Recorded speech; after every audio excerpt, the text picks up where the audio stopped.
네, 베프의 족 시간입니다. 배상훈 프로파일러와 함께 주요 사건과 피의자의 심리 집중 분석해 봅니다. 어서 오십시오. 안녕하세요. 네, 한 주 잘 보내셨습니까? 예, 뭐 전 늘 잘 보내고 있습니다. 네, 오늘도 씩씩한 에너지로 저희 피의자 심리 분석해 주시면 감사하겠습니다. 이번엔 풍수 전문가 차마 여쭤보기도 좀 죄송한데 윤석열 부부의 무속 심취 논란이 좀 커지고 있습니다. 관련 이제 영상 좀 보면서 얘기해 보도록 할게요. 지지자의 그런 응원도 좋지만 들어갈 때는 좀 그걸 좀 신경을 써서 지우고 가는 게 맞지 않았나. 그 청와대 뒷산에 백악산은 좌로 뭐 대가리가 꺾여 있고 북한산은 오른쪽으로 꺾여 있다니까. 내가 뭐라 하게. 경호고 나발이고 그리고 내가 그거 가면 뒤질락한테 본인 같으면 뒤질락하면 가나. 내가 되게 영적인 사람이라 그런 시간에 난 차라리 책 읽고 차라리 그 도사들하고 같이 얘기하면서 삶은 무엇인가 이런 얘기를 하는 걸 좋아하죠. 결국엔 첫 목소리를 지금 들었는데 김건희가 관저 이전 논란 때 풍수 전문가와 11차례 4시간 37분이나 통화를 했다고 합니다. 그것도 김건희가 먼저 전화를 했다고 하네요. 이거 저희가 어떻게 봐야 됩니까? 뭐 남자친구 여자친구하고 또 4시간 하기가 쉽지가 않죠. 네, 그렇죠. 그런데 이제 풍수 전문가랑 이렇게 했다는 것은 결국은 자신의 삶과 여러 가지 이 생각이 그쪽으로 상당히 많이 경도돼 있다는 걸 우리가 그 단면을 볼 수 있는 거고 실제로 이제 이 사람이 굉장히 과학적이지 않은 여러 가지 생각을 하고 있구나. 사실 제가 이 사태 이전에도 뭐 당선된 그 즈음에도 상당히 이 사람의 출신 자체에 대한 문제, 예를 들면은 이 특수대학원에서 무당이라든가 아니면 이런 일종의 사이비 이런 어떤 심리 전문가들이랑 많은 어떤 그 교류를 하면서 상당히 심리적으로 오염이 됐구나 이런 걸 계속 말씀을 드렸었거든요. 그 결과가 지금 우리 드러나고 있는 거라고 보여집니다. 심리적 오염의 결과가 지금 드러나고 있는 거죠. 제가 누누이 말씀을 드렸었죠. 이 김건희라는 사람이 결국은 거기에서 크게 경도돼 있어서 크게 한번 사고를 칠 거다라고 누누이 말씀을 드렸는데 결국은 뭐 지금 이 상황까지 오게 된 것은 누구 탓도 아닙니다. 본인 탓입니다. 네, 우리가 기억을 하실 텐데 영국 엘리자베스 여왕 조문도 비행기 시간을 늦춰가면서 늦게 가고 결국엔 제대로 된 조문도 못하고 여러 가지 이해할 수 없는 해외 순방 일정들이 사실 있었잖아요. 근데 이 대통령의 해외 순방 일정과 이런 관상가들에게 조언을 구한 게 좀 겹쳐졌다. 이게 이러한 얘기들이 좀 있거든요. 그 시간대에 통화를 했다는 거죠. 그러니까 그 뒤에 외교 일정이 확 바뀌어 버렸다는 거 아닙니까? 그게 얼마나 외교적 결례입니까? 예를 들면은 조문을 해서 저쪽에서는 기다리고 있는데 그 시간에 못 가고 또 방식도 아니고 그러니까 뭐 그 얘기를 들어보니까 사실 영국에서는 그 실제로 관뚜껑을 열어서 돌아가신 분을 얘기하는 이게 조문의 방식인데 그럼 거기에 문화를 따라야죠. 그렇죠. 근데 그게 그 사람들 말하자면 우리나라에서 이 사이비 전문가들한테는 뭐가 뭐 영이 잘못된다 이런 얘기를 헛소리를 해야 되니까 이분이 그거에 경도돼 갖고 가면 안 돼 뭐 이렇게 하면서 그러니까 외교적 큰 결례를 하게 된 거죠. 이게 국가적인 어떤 큰 망신이죠. 어떻게 보면은 그게 결국은 거기서부터 시작됐다는 우리가 여기서 이제 이 녹취를 통해 알 수 있는 거죠. 그 포렌식을 통해서. 네, 결국에는 국가적 결례를 범하면서까지 관상가의 말을 들었다. 이게 단순히 김건희만 무속에 심취한 게 아닌 것 같습니다. 그 윤기종 명예교수의 임종 전후 윤석열도 2023년 8월에 백재건 씨와 9차례에 걸쳐서 통화에 나섰다. 이거는 김건희뿐만이 아니라 윤석열 부부가 쌍으로 무속에 심취했다. 이렇게 봐야 됩니까? 제가 늘 말씀드리겠지만은 둘은 페어다. 쌍이다. 하나는 의존장애, 하나는 에고센트릭, 자기중심성. 그러니까 누가 주도하고 누가 따라가느냐. 그러니까 결국 김건희가 주도하고 윤석열은 따라가는 쌍일 수밖에 없다. 그러니까 당연히 김건희라는 사람이 이거에 대한 것을 놓으면은 그것을 윤석열이라는 사람은 일종의 확인하거나 아니면 뭐 이렇게 하는 그렇게 통화를 하는 것이 지속적으로 반복됐다. 김건희는 평소에도 본인이 얘기하지 않습니까? 계속 전화로 도사들이랑 얘기하고 마음이 안정받고 그거 가지고 뭔가 결정된 거를 이 대통령실에 전달하고 얘기하고 이게 일상이었던 사람이잖아요. 네, 그렇죠. 그게 다 드러나는 거잖아요. 네. 그러니까 그 많은 국가적인 대사이라고 하는 거 말하자면 그런 것도 포함해서 가정사라고 하는 자기 시아버지의 그 묘자리를 하는데 이런 그게 좀 저는 어떻게 보면 대단한 사람이다. 자기 주도로 모든 걸 다 했으니까 얼마나 대단한 사람입니까?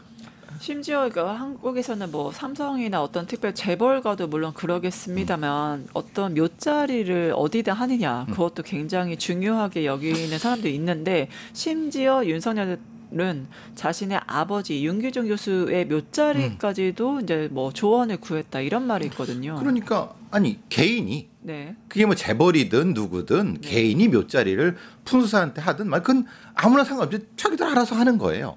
그런데 문제는 그것을 국정에 개입시키면 안 되는 거죠. 그렇죠. 그죠? 그것도 대통령이라는 사람한테 그렇게 영향을 미치게 하면 안 되는 거죠. 그것이 사실은 불행의 시초 아닙니까? 네. 이게 또 충격적인 게 풍수 전문가 백재권 씨가 이제 유명 정치인을 동물에 비유했습니다. 동물 광산학 이걸로 세간에 알려진 인물이라고 하는데요. 그러니까 이제 말하면 김건희는 뭘 닮았다. 네. 그래서 그리고 뭐 윤석열은 뭐 1000년에 한 번 날까 말까 뭐 악어 뭐 얘기가 나오더라고요. 악어 얘기 나오고 네. 뭐 무슨 봉황 얘기 나오고 막 네. 그런데 그거 다 이제 다 결과적으로 그럼 저도 그런 얘기는 하겠습니다. 그럼 저는 어떤 그러니까 훌륭하신 분이십니다. 네, 훌륭하신 동물이 안 떠오르시는 네. 그러니까 말하자면은 듣기 좋은 말을 네. 옛날에 주워 들은 걸 가지고 섞어 갖고 자기가 이 동문간산학이라는 어떤 걸 만들었다고 하는데 네. 이것은 예전부터 내려왔던 여러 가지의 어떤 그 관상학적인 어떤 것들이 있었죠. 그러니까 그걸 자기가 정리했다고 하는데 그건 본인의 주장이니까 뭐 알아서 하시면 되지만 그게 정치의 영역, 그러니까 공식적인 국사의 영역까지 들어온다는 게 문제인 거고 이게 얼마나 좀 이상합니까? 실제로 동물 관상학 이런 게 존재는 하는 건가요? 그냥 썰이죠, 썰. 그러니까 말하면 학문적인 영역이라기보다는 네. 학문과 썰의 중간에 있는 겁니다. 그러니까 우리가 말하는 과학이라고 하는 것은 네. 검증과 재현 가능성과 이런 걸 통해서 정립된 거지 않습니까? 네. 이 관상학이라는 것은 그 사이에 있는 거죠. 네. 통계적인 것을 조금 쓰기도 하지만은 네. 예로부터 내려왔던 어떤 것들을 섞어갖고 네. 그러니까 일종의 기복이죠. 이게 쓰면은 마음이 든든해지고 뭐 이렇게 하지만은 이게 과학적으로 꼭 인과관계가 있다. 그렇지는 않은 겁니다. 그러니까 중간에 있는 어떤 영역인 거죠. 그러니까 이걸 굳이 거부하거나 이럴 필요도 없습니다. 다만 이게 엄격히 과학적이냐? 그렇지 않습니다. 그건 아닙니다. 그렇지만은 이게 거부될 것이냐? 그것도 아니에요. 네. 그러니까 이제 말하자면 본인은 동물관상학을 정립했다고 하든 말든 그건 알아서 하시면 되는 거예요. 근데 이게 사실은 공식적인 국정의 결정 영역까지 오면 안 되는 거죠. 그렇죠. 네. 공적인 영역과 사적인 영역이 있는데 그런 사적 영역이 공적 영역까지 지배하는 건 굉장히 위험하다. 그게 국정농단 아닙니까? 그렇죠. 옛날에 그 소위 말하는 그 윤원영이 정난정 말하자면 흔히 말하는 네. 그 소위 말하는 그런 어떤 여러 가지 썰들을 통해서 조선이란 나라의 그 국사를 좌지우지했던 나중에 어떻게 됐습니까? 돌 맞아 죽었어요. 그러니까 그런 국정농단을 똑같은 짓을 하는 겁니다. 네, 정난정 사건이 또다시 반복되는 행태인 그렇죠, 것 같은데 그렇죠. 김건희가 공식 의사 채널이 아닌 이러한 비공식 뭐 관상이라든가 무속 통해서 어떤 결정적인 결정을 한다. 이거에 대해서는 좀 심리적 배경을 다들 궁금해하시고 도대체 왜 저렇게까지 공적인 중요한 거를 이런 무속인들에게 아니면 관상학자들에게 의존을 할까? 그 심리적 배경은 뭐라고 볼 수 있을까요? 그건 보상 심리겠죠. 본인이 공식적인 교육을 뭐 솔직히 까놓기 하면 덜 받은 사람 아닙니까? 네. 그걸 보상하기 위해서 특수대학원을 다녔고 네. 서울대 특수대학원부터 시작해서 뭐 학위도 가짜로 만들어냈고 그러니까 흔히 말하는 자신이 가지지 못하는 것을 치장을 통해 가졌지만 네. 늘 거기에 대한 불안함이 존재하죠. 근데 그 불안함은 누가 채워줍니까? 하필 그 특수대학원에는 무당도 있고 풍수지리가도 있고 다 있어갖고 네. 마치 그게 과학적인 양 얘기를 합니다. 네. 계속 얘기를 해요. 네, 네. 저도 사실 한양대라든지 이런 데에 그 인류학 강의를 하면은 그런 사람들 들어옵니다. 네. 그런 사람들한 얘기를 들어줘요. 이게 연구의 대상인 거죠. 그런데 그것을 자신의 허황된 어떤 학문적인 어떤 배경 이런 것들을 채우기 위해서 갖다 쓰는 겁니다.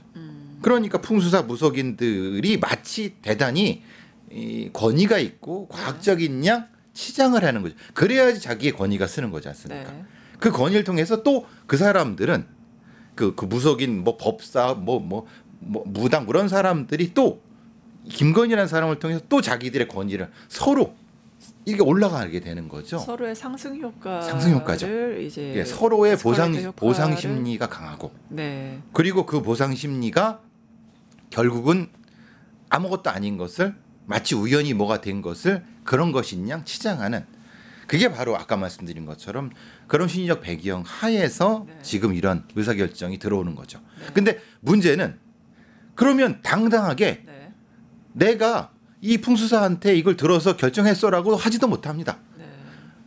이렇게 실제로 당신 풍수사 말을 들어서 한 거 아니야라고 그런 적 없어요. 그러니까 완전히 이중적이죠. 겉으로는 전혀 난 그런 거에 개입하지 않고 난 착한 여자고 아무것도 아닌 여자라고 얘기를 하지만 실제로는 계속 전화기를 매달아 갖고 국정에 개입하고 이게 말하자면 이런 어떤 심리적 배경이죠. 보상 심리를 가지고 있는 사람들은 네. 대놓고 얘기를 못 합니다. 아.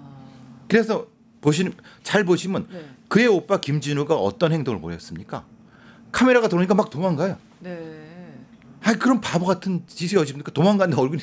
그러니까 본인도 김건희 본인도 평생 기자회견 같은 걸 해본 적이 없어요. 네.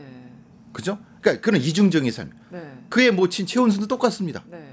얼굴 노출도 안 되고 법정에 가서 유죄가 나니까 막 자기 잘하겠다고 나름 그 세 사람이 똑같지 않습니까? 심리적 배경. 내력으로 봐야겠네요. 내력, 심리적. 그러니까 그것이 심리적인 어떤 기본적인 어떤 골격이 된 겁니다. 네. 그러니까 정상적인 것에서는 대응하고 싸우고 대응할지는 못하진데 네. 그래서 뒤에서 뭔가 모살 꾸며갖고 뭔가 있는 것처럼 하지만 실제로는 아무것도 없는 그게 김건희의 본체입니다. 네.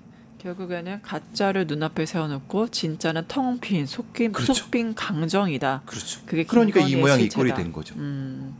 또 건진법사 유유상종인 것 같은데 김건희 그래프 목걸이를 잃어버렸다 이렇게 주장합니다. 도대체 무슨 심리입니까?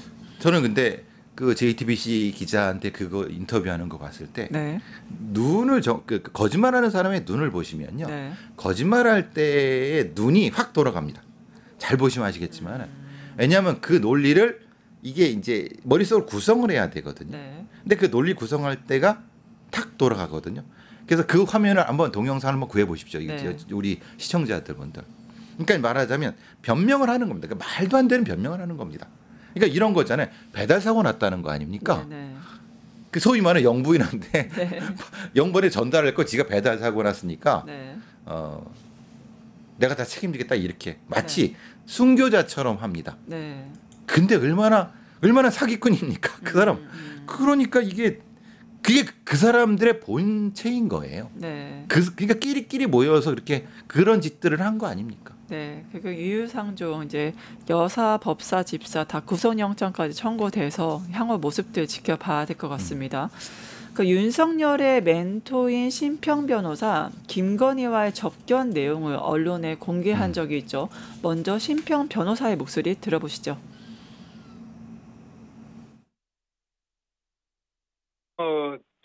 이 접견실에서 앉자마자 첫 일성이 내가 죽어버려야 내 남편이 살지 않겠습니까? 이렇게 오죽했으면 우리가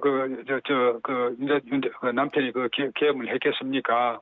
그런 말씀을 하신 걸로 기억합니다. 남편이 끝까지 버텨달라는 말을 꼭 좀 전해달라고. 내가 죽어버려야 남편이 산다. 이거 굉장히 많이 논란이 되고 있거든요. 도대체 어떤 심리입니까? 근데 둘 관계가 어떻죠? 그러니까 공식적인 외교 석상에서도 네. 손으로 이렇게 그죠? 그렇죠. 남 지시하고 그렇죠. 보내고. 자기 집 개인 둘이 있을 때도 사실은 이런 경우 지양해야 되지만 네네네.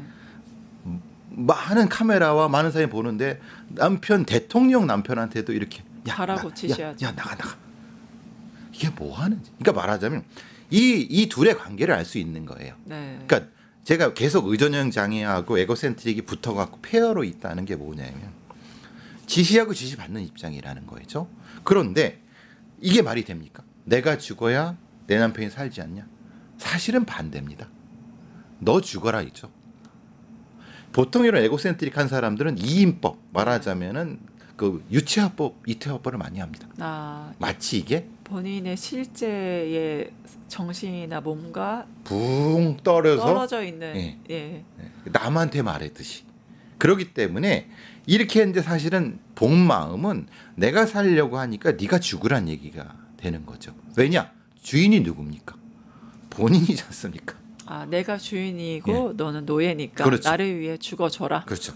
내가 죽어야 내 남편이 살지 않겠냐라고 하는 것은 주체와 그걸 바꿔버리면 이게 딱 맞아 들어가는 겁니다. 내가 살려고 하는데 너 어떻게 하면 되겠어? 라고 하는 일종의 메시지가 되는 거죠. 나를 살리기 위해 네가 좀 죽어줘. 실제로 그렇게 하잖아요. 실제로 그렇게 합니까? 아니 그 말도 안 되는 그 소위 말하는 속옷 시위도 하고 그게 법률가서 이해되십니까? 전혀 되지 않습니다. 그러니까 근데 왜 그런 짓을 하냐? 당연히 본인이 다 안고 가려는 거 아닙니까? 네, 맞네요. 그렇죠. 본인에게 있어서 굉장히 불리한 법정에 나가서 불리한 것만 지금 골라서 하는 게 김건희 살리기 위해서다.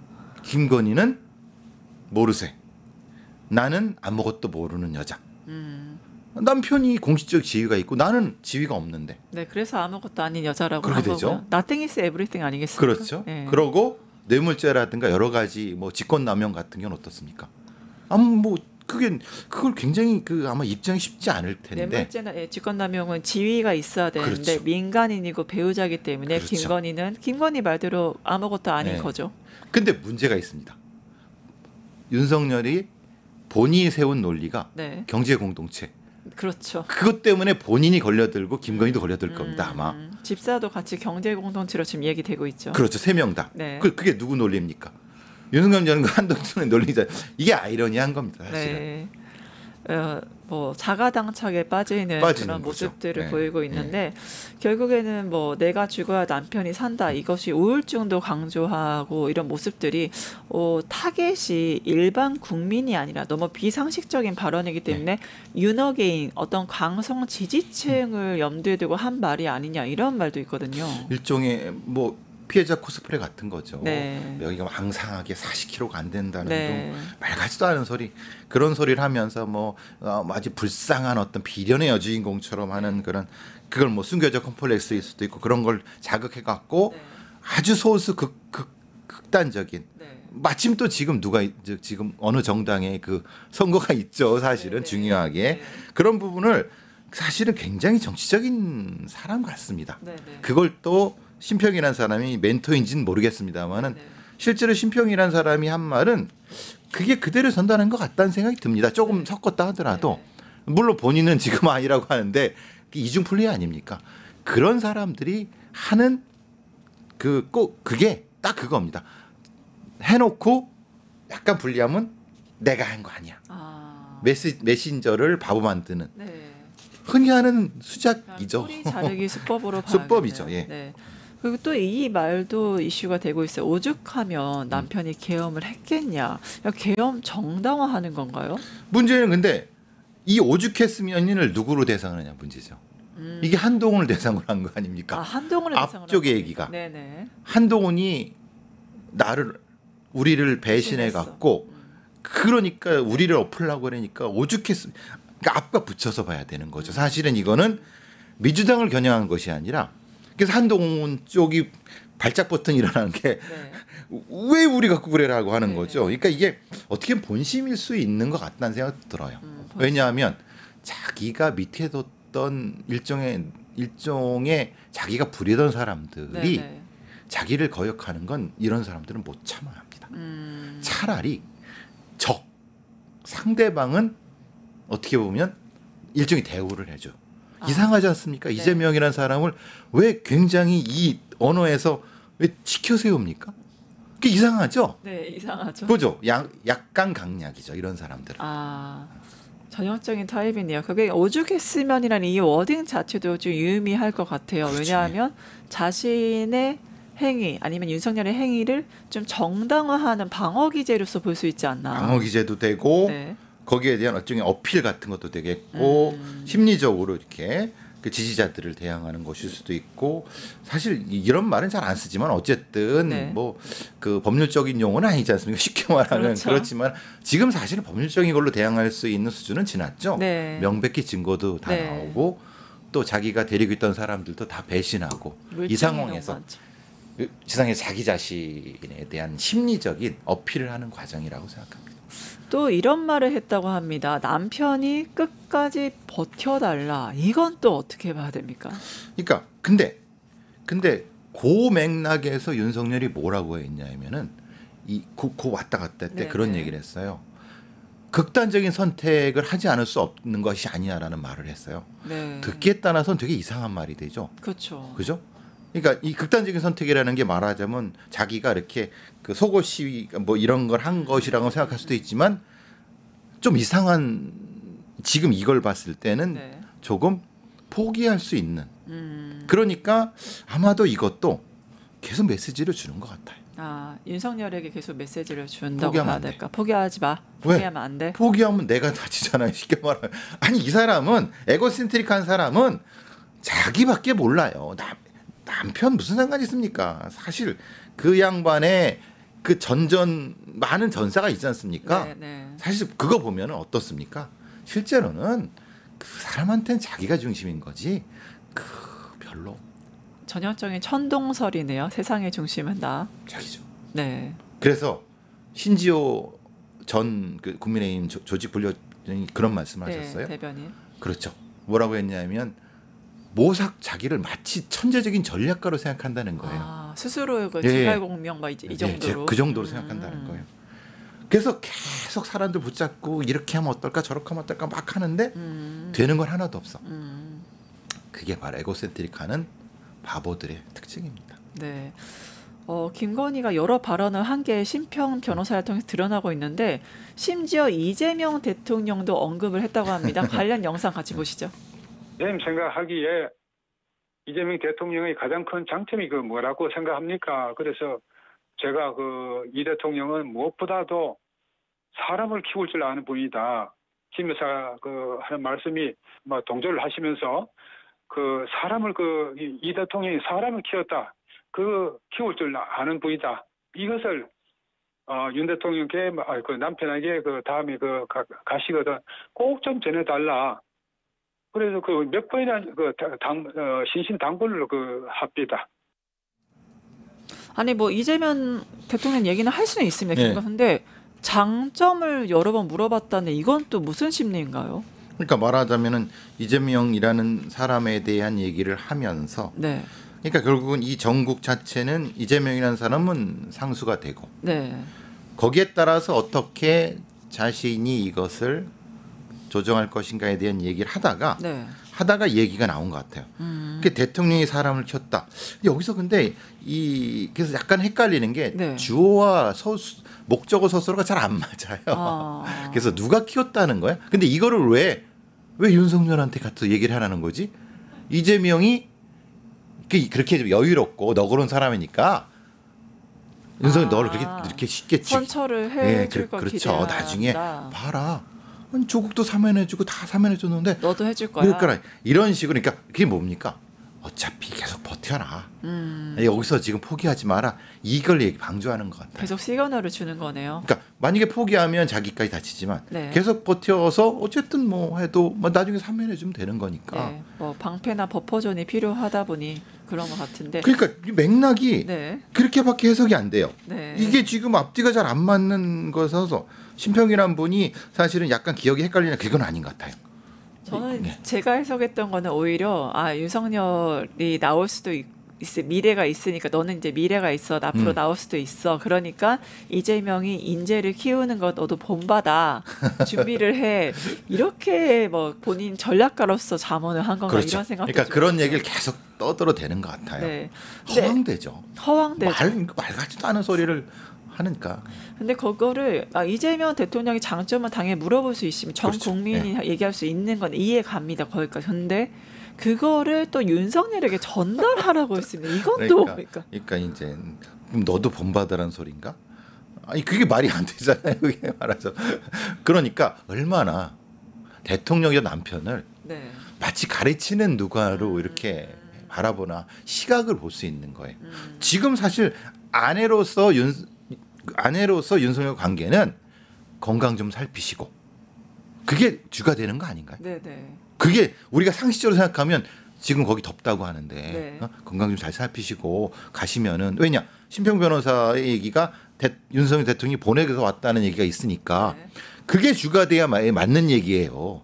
근데 오히려 훈계를 하잖아요. 그렇죠. 너 정치적 이렇게 하고 그 도대체 이 사람의 사고 방식은 근데 아까 말씀드린 것처럼 일상생활이나 정사에 누가 주도권을 가졌느냐를 알 수 있는 겁니다. 이 워딩만 가지고도.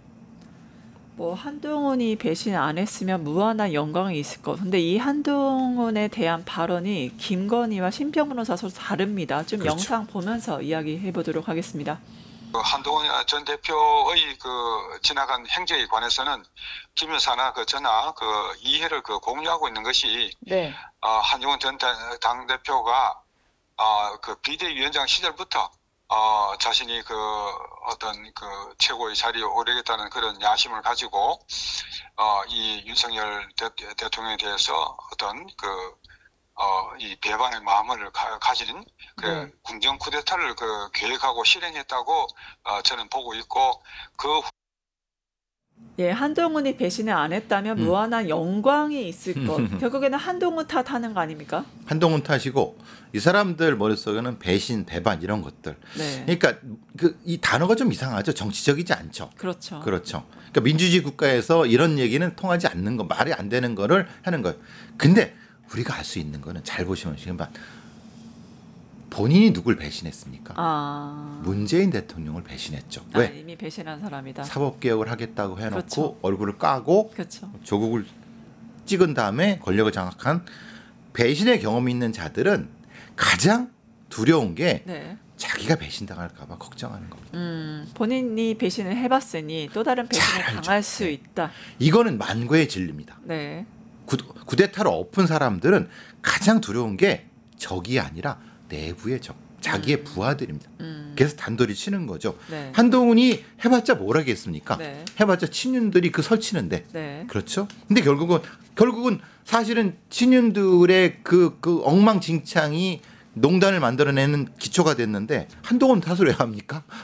그러니까 이 엉뚱한 사람이라는 거예요. 결국에 한동훈을 배신자로 프레임 찍는 이유가 어떤 희생양이 좀 필요하기 때문에 그렇게 해야 된다고 봐야 될까요? 그렇다고 해서 친윤 윤한홍 장제원 권성동을 탓할 물론 요즘 보니까 그 장제원 탓도 하던데 네, 그렇죠. 근데 그 사람은 죽었기 때문에 네. 쉽게 말하면 그러니까 결국 한동훈으로 몰아가는 거죠. 근데 김건희는 한동훈에 대해서 그 발언을 난 그렇게 한 적 없다 부인을 합니다. 그러면 이거 본인은 진짜 그런 말을 한 적이 없는 건지 아니면 스스로를 방어하기 위한 기재로서 그런 거짓말을 하는 건지. 치고 빠지기죠. 치고 빠지기다. 한동훈을 자극했다. 한동훈의 특징이 뭡니까? 발작 버튼이 빨리 올라와요. 네. 올라오자마자 빡 올라왔죠. 그러니까 친한 게부터 빡 치고 나가서 막 하고 친한 게 어떤 사람은 이 표현이 그런데 이 여자 제정신이 아닌구만 그런 말씀을 하신 분도 계세요. 그러니까 발작 버튼이 확 올라왔는데 그러니까 또 높은데 다운다운 마치 되게 전략적인 사람 같아요. 말 같지도 않은 소리죠 사실은. 예, 김건희 변호인단도 이제 입장을 냈습니다. 이게 명백한 여론 조작이다. 그다음에 언론 플레이다. 이런 식으로 대응하네요. 그러니까 누가 여론 조작과 언론 플레이했다는 거예요? 주어가 없다. 그러니까 말하자면 심평이 그랬다는 건가요? 네네. 그럼 심평이란 사람이 정신적으로 문제가 있고 오락가락 이렇게 얘기를 해야 되는데 네. 이게 여론 조작이고 언론 플레이다. 이게 말하자면 네. 언론가 막 짜고 막 그랬다. 뭐 네. 그 흔만한 신평이나 사람이 뭐 진보 쪽에 누구가 사주에서 들어갔고 막 이런 것들을 지금 계속 돌고 있잖아요. 네네. 그러니까 그게 흔히 말 또 음모론이 되는 거죠. 네네. 그리고 또 그 김건희는 장제원의 이름을 꺼내기도 했는데요. 관련 영상 한번 보실게요. 남편이 국회의원 한 번이라도 했으면은 좀 더 그 인적인 그 네트워크가 형성되어 있어가지고 그런 점을 인사를 잘 할 수가 있었을 텐데 좀 그런 점이 많이 부족했습니다. 네. 그리고 정권 초반의 인사는 돌아가신 그 장제원 의원이 있지 않습니까? 네. 그분이 거의 다 했습니다. 뭐 그러면서 그런 많은 혼선이 빚어지게 된 것 같습니다. 하면서 이렇게 스스로 어떤 인사 문제에 있어서의 부족했던 점을 시인하시고 네. 또 이 잘못을 어떤 뉘우치는 회한에 가득 찬 그런 말씀들 군데군데 하셨습니다. 네, 섭식장애 얘기를 제가 안 하고 넘어갔네요. 식사를 못하고 어지럼증, 우울증세, 저혈압 호소하고 있는데 이거에 비해서 특검 별 문제 없어 이렇게 대응합니다. 근데 이제 그 특검 출두할 때 네. 약간 비틀거리는 그 형상 보셨죠? 차에 내릴 때. 혹시 연출인가요? 그러니까 이제 그렇게 하니까 왜냐하면 뭐 어떤 분 분장하시는 분한테 물어봤더니 약간 그 파리한 분장도 있대요. 네. 약간 그 약해 보이는 분장도 있다 그러더라고요. 그러니까 이제 그런 형태의 약간 일종의 그 불쌍한 피해자 코스프레를 하려고 하는데 이게 그럼 왜 그런 거야 그랬더니 섭식 장애가 있고 몸도 안 좋고 막 그런 얘기를 하는 것 같아요. 근데 실제로 굉장히 튼튼한 분입니다. 튼튼한 네, 분이시군요. 굉장히 튼튼한 분입니다. 어딜 봐서 튼튼한 왜냐하면 국사를 다 혼자 하셨잖아요. 왜냐하면 다 운영하셨으니까. 그리고 윤석열 씨가 그랬잖아요. 자기는 자고 있는데 밤새 자기 핸드폰 갖고 막 하고 막 그리고도 그 다음에 또 대통령 효과까지 다 하신 분인데 얼마나 튼튼하신 분입니까? 그렇죠. 옛날에는 그 국왕들은 오래 못 살았어요. 근데 이 양반은 그렇게 튼튼하신 분이 뭐가 섭식장애가 있겠습니까? 좀 단식하시고 좀 건강하셔 나오시면 됩니다. 네, 그러니까 건강해지길 지금 바라는 마음. 윤석열이 아까 방금 영상을 보셨습니다. 국회의원이 되면 뭐 인적 네트워크에서 굉장히 잘할 거다. 어떻게 보십니까? 잘할까요? 뭐라고 하나 큰 소리 많이 치시겠죠. 청문회 때 큰 소리는 많이 잘 치셨을 것 같습니다. 청문회 그렇죠? 큰 소리치기 그렇죠. 담당. 꽝하고 막 이런 거.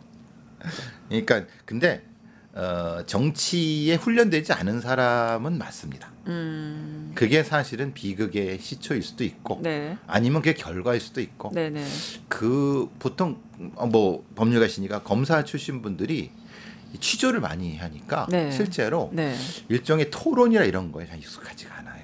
그렇죠, 맞아요. 그런데 그러면은 분명히 충돌이 일어날 수밖에 없습니다. 일방적인 취조만 있죠. 그렇죠. 너는 유죄 아니면 무죄냐 무죄죠. 이것만 생각하고 취조만 하죠. 말 안 들으면 없고 네, 막 그런 그렇죠. 거지 않습니까? 네. 그러니까 정치에 익숙하지 않은 분. 근데 그게 훈련. 홍준표 같은 사람들은 네. 검사 출신이지만 오랫동안 단련돼 갖고 정치 영역에 들어온 사람. 그렇죠. 그러니까 그 정도까지는 돼야 되는데 네. 그러니까 안타까운 거죠. 네, 여전히 대통령이지만 정치인이지만 검사, 법조인의 마인드로서 했기 때문에 문제가 있었다.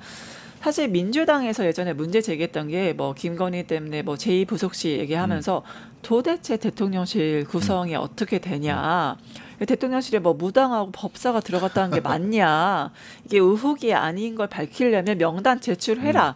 근데 끝끝내 제출 안 했거든요. 그렇죠. 대통령실 안에 김건희 라인이 실세로 있었고 그 정체를 밝힐 수 없는 존재들이 있었다. 이런 후문이 좀 있습니다. 아니 후문이 아니라 지금 다 밝혀지고 있지 않습니까? 네.